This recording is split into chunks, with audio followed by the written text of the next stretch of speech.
In this video, I'm going to show you how you can change your search language on Google app. So if you want to switch to a different language on Google app, or maybe you are on a language that you don't understand and you wish to revert back to your new language, then just go to Google app on your smartphone and click on it to open. From here, head to your profile icon here on your Gmail and then choose settings.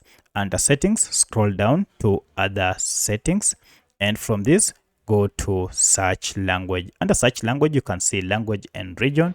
So if you tap on this, you will see your current search language and search region. You can change both of these, so just go to search language. Currently it is set to English US. So you can change this. If you want to change to Spanish, you can choose here, or if you want any other language, just scroll down until you find it. Once you have found your language, now tap on it like that, and now your search language will have changed.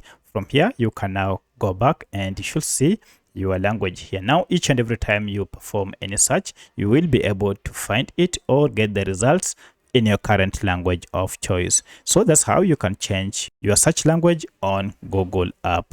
If you have any other question, kindly let me know in the comment section.